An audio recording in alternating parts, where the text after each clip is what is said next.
Just a rainy morning, sitting so at today's our video. table. Hi, I'm Kisavi J, and in today's video, I will be sharing tips for you on how you can decide what career path you want to go down. So I will be giving you these tips based on my own experience and just what worked for me when I needed to figure things out. So my first tip will be to take a gap year. And I know some of your parents will probably not like me giving you this type of advice to you, but I think it's very important to take a gap year because not only do you take a little break between studying and finishing up your last year of high school before you go on to studying in university, but taking a gap year gives you one whole year to sort of experiment with different careers in different fields and figure out so much about yourself. Why I say this is during that gap year, you should just take internships, work part-time jobs, work in different industries. Let's say you always wanted to work in the corporate world, but maybe you actually taking an internship and working in the corporate world during your gap year can help you figure out whether that type of work environment even suits your personality, whether it's actually something you desire. Once you work through that and actually experience it, you will truly understand whether that's something you actually can see yourself working for the rest of your life. So take a gap year, work at cafes, just do random jobs and internships. Everything is an experience for you. You're young and you have the time on your hands to just spend 1 year for that. So experiment, work different jobs, do internships, part-time jobs, try out new things.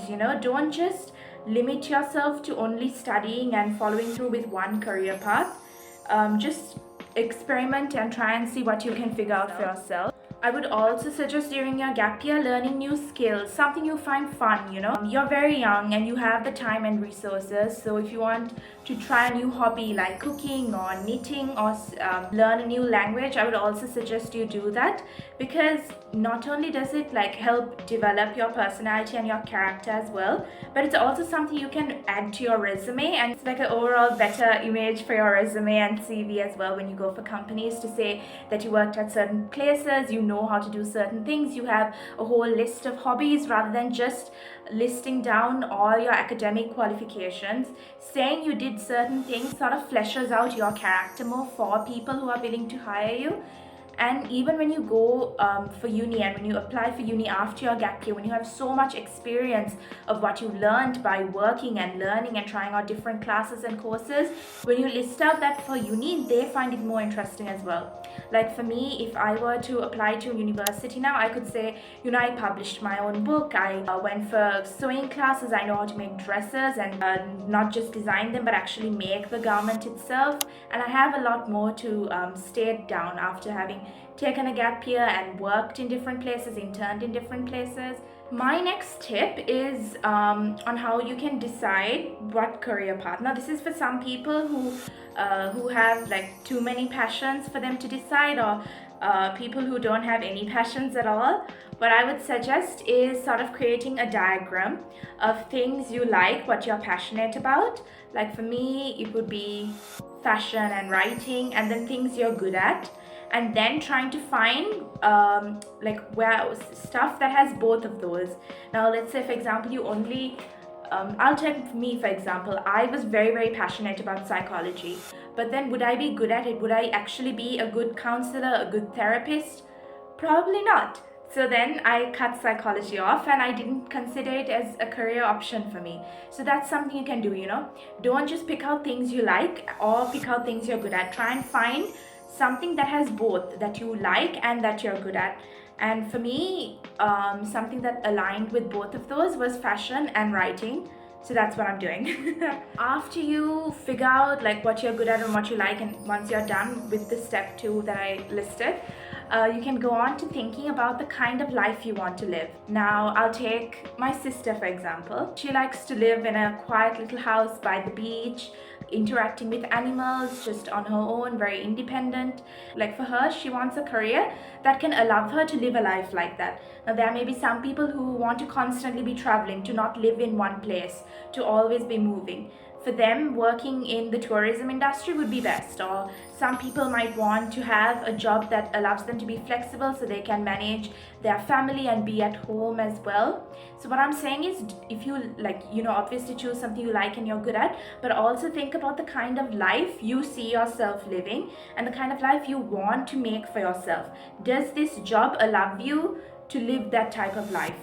And what you can also do, what I did for myself as well when I wanted to be a writer and a fashion designer, I would go on to YouTube and type, day in the life of a fashion designer, or day in the life of a fashion student, day in the life of a writer, day in the life of an author. And I watch those videos and I think to myself, is this something I can actually do for the rest of my life? Can I wake up and think, can I get out of bed and feel that energy and motivation to actually get myself to do that work? Can I live like that for the rest of my life? Is that the kind of life I want? So think of that, and that really helps out too. The next tip is to check how reasonable is this career. Is this career something that's long lasting? Is this career something that can financially support you? Because yes, it is important to choose something you like, but that's not the only thing that's important.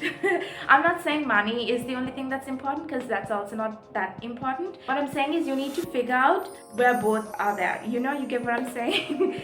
Don't just pick out something you like, and don't just pick out something only for the money. Try and find a job that can allow you to be financially stable while you enjoy it, and something you're good at, and something that keeps you constantly learning and just suits your lifestyle. So that's what I mean, try and see if your job is reasonable. Is it that something that's going to be there for the next 10 years? What is the pay like? Does that suit your lifestyle? Going back to my previous point, like if you're someone who likes to spend a lot, or someone who likes to travel a lot, will this job allow you to do that? Will this job give you opportunities where you need to travel a lot? Or if you're a homebody, does this job support that? Can you do it while you're at home? All these things, take that into consideration. Alright, so that's the end of this video. I know it was kind of short because I had a lot of points to discuss. I think I just spoke about it too fast and didn't go into much detail, but I think you all understood what I mean. Please subscribe and like and comment, and also check me out on Instagram and TikTok at HighschoolJ. Follow me there. Yeah, anyways, have a great day, and I hope these tips helped you. God bless. Stars and all the ways I feel your touch when